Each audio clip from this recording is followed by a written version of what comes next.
कभी कभी आप लोग ये महसूस करते होंगे कि आखिर लोगों के पास से पैसा कहाँ चला गया। एक समय था जब आप देखते होंगे, समझते होंगे कि हर व्यक्ति के पास कहीं न कहीं नगद बना रहता था। आज ये स्थिति है कि किसी भी घर में आपको पैसा नहीं मिलेगा, व्यापार वाले के पास भी पैसा नहीं मिलेगा, अन्य जगह भी पैसा नहीं मिलेगा। आखिर ये सारा पैसा जाता कहाँ है?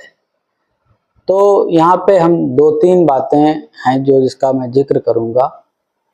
एक तो लोगों की अनावश्यक आवश्यकताएं, एक जो भौतिकवाद जिसे कहते हैं, या वस्तुओं से लोगों का प्रेम बढ़ा है। तो उन वस्तुओं में घरों के अंदर का फर्नीचर आ गया, सजावट का सामान आ गया, ज़रूरत की बहुत सारी चीज़ें आ गई। एक समय था ऐसे ही गुजारा हो जाता था। और आज ये स्थिति है कि मार्केट में चाहे टीवी आप लेने जाएं, फ्रिज लेने जाएं, वॉशिंग मशीन लेने जाएं, एसी लेने जाएं, यहाँ तक कि बेड, सोफ़ा, कुर्सी, मेज तक अगर आप लेने जाते हैं तब भी आपको फाइनेंस बहुत आसानी से मिल जाता है। अब ये फाइनेंस आपको तो सरल लगता है, लेकिन ये आपके सालों की कमाई का एक अनुबंध हो जाता है कि आप इसे 12 महीने में, 24 महीने में चुकाएंगे। तो आपकी जो भी इनकम हो रही थी वो कौन ले गया? बड़ी कंपनी वाले ले गए, जिन्होंने दुकानदारों को पैसा दे दिया और आप अब उनको महीने का किस्त के हिसाब से पैसा दे रहे हैं। तो आपके पास पैसा नहीं बच रहा। गाड़ी की आपकी मांग थी सामाजिक प्रतिष्ठा बनाए रखने के लिए, आप शोरूम पे गए, गाड़ी ले ली कुछ पैसा जमा करके, और 5 साल के लिए आपने लोन करा लिया। 5 साल तक ये फिक्स हो गया कि आपको हर महीना किस्त देनी है अपनी इनकम में से। और ऐसे ही बहुत सारी चीज़ें EMI पर आ जाती हैं। और हम देखते हैं सर्विस वालों पर खासकर ज़्यादा कर्ज का बोझ बढ़ जाता है, क्योंकि वो बहुत सारी चीज़ें घर वालों के दबाव में खरीदते रहते हैं और सर्विस वालों को चीज़ें उधार भी किस्तों पर बड़ी आसानी से मिल जाती हैं, तो लोग वहाँ ले लेते हैं। एक स्थिति ये आती है कि नगद खर्च करने के लिए आपके पास पैसा ही नहीं होता है। तो ये तो स्थिति हो गई जो इनकम वाले क्षेत्र लोग हैं, परिवार हैं, उनकी हो गई।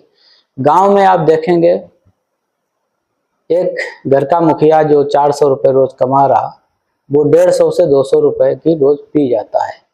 जो शराब में पैसा जाता है वो किसी व्यक्ति के पास नहीं जाएगा, वो बड़ी फर्मों के पास जाता है। आधा पैसा सरकार का टैक्स के पास चला जाता है।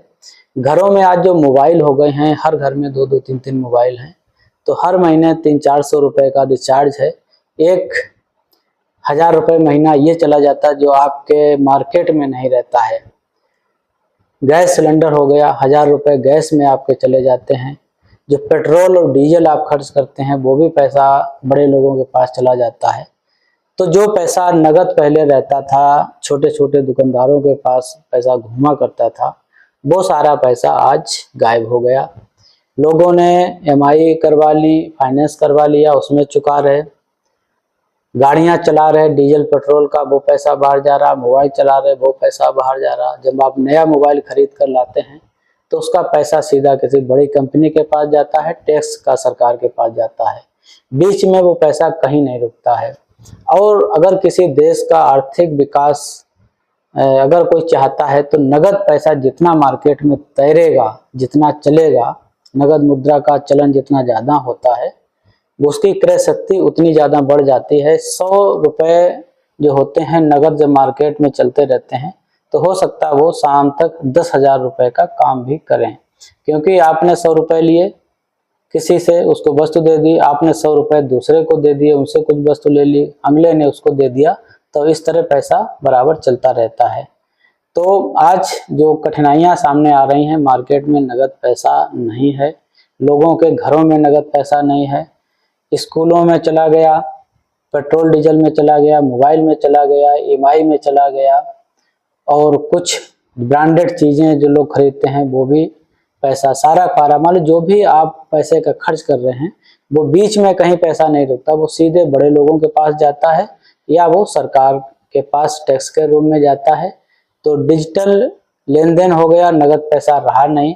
तो आज जब भी किसी को पैसे की जरूरत पड़ती है तो लगता है कि कहीं पैसा नहीं है। उसका कारण यही है कि हम लोगों ने जो तौर तरीके जीवन के बदल लिए हैं, भौतिक वादी हम लोगों ने जो विचारधारा अपना ली है, वस्तुओं से प्रेम कर लिया है, प्रकृति से हम लोग दूर चले गए हैं।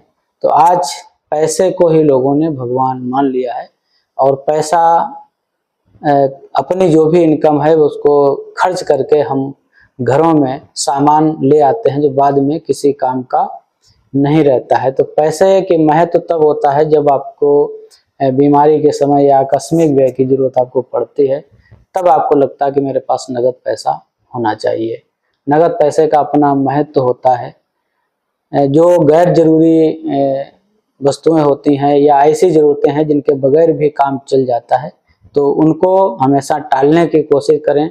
घरों में नगद पैसा बचा के रखें तो अच्छा भी लगेगा, मन को सुकून भी लगेगा। जितना आप पे कर्ज होता जाएगा, EMI जितनी बढ़ती जाएगी, आपके रातों की नींद हराम हो जाएगी। आपको हर महीना टेंशन होगा कि इस महीने की किस्त कैसे जाएगी। 5 साल में आप कर्ज चुकाते चुकाते बीमारियों के शिकार हो जाएंगे। तो इस बात का ध्यान रखें, जितनी इनकम है उसका कुछ ना कुछ हिस्सा बचा के रखें, नगद रखें। और वस्तुएं जो गैर जरूरी हैं उनको हमें लगता नहीं खरीदना चाहिए, जो लोग अनावश्यक खरीदते रहते हैं। हमारे चैनल पर हमें पहली बार सुन रहे हैं तो हमारे चैनल को सब्सक्राइब कर लीजिएगा, वीडियो को लोगों तक शेयर जरूर करिएगा।